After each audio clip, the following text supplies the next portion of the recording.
தமிழுக்கு நிகர் தமிழே, தமிழனுக்கு நிகர் எவரே. 2 அடியில் நம்மால் எதுவும் செய்ய இயலாது என்று எண்ணும் மனிதனிடத்தில் 2 அடி குரலில் எதையும் நம்மால் செய்ய முடியும் என நம்பிக்கையை ஊக்குவித்தது திருக்குறள். வணக்கம் குழந்தைகளே. வணக்கம் பகலவன் ஐயா. இன்னைக்கான குறளை நம்ம பார்ப்போமா? ஓ, பார்க்கலாமே. சரி, பாடத்துக்குள்ள போலாம். இன்னைக்கான குறள் அதிகாரம் 51, தெரிந்து தெளிதல். குறள் எண் 506. அற்றாரை தேறுதல் ஓம்புக மற்றவர் பற்றியிலர் நாணார் பழி. ஐயா, நீங்க சொன்ன இந்த குறளோட பொருள் என்ன?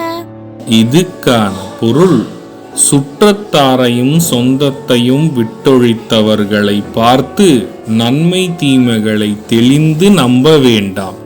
ஏனெனில் அவர்கள் எல்லாவற்றையும் விட்டவர்கள், பழிபாவத்துக்கு அஞ்சாதவர்கள். இதுக்கு ஒரு உதாரணம் சொல்லுங்களேன். இதுக்கான உதாரணம், தம்முடன் இருக்கக்கூடிய உறவுகளையும் நண்பர்களையும் விட்டு விலகியவர்களை நம்பக்கூடாது. அவர்கள் எந்த தவறான காரியங்களையும் செய்ய தயங்க மாட்டார்கள். நான் சொன்னது உங்களுக்கு புரிஞ்சுதா தீரன், இலக்கியா? நல்லா புரிஞ்சுது ஐயா. இனி இந்த குறள் எங்களுக்கு மறக்கவே மறக்காது. சரி பசங்களா, நாளைக்கும் இதே மாதிரி சுவாரஸ்யமான குறளை பார்ப்போம். நீங்க வீட்டுக்கு போன உடனே என்ன பண்ணணும்?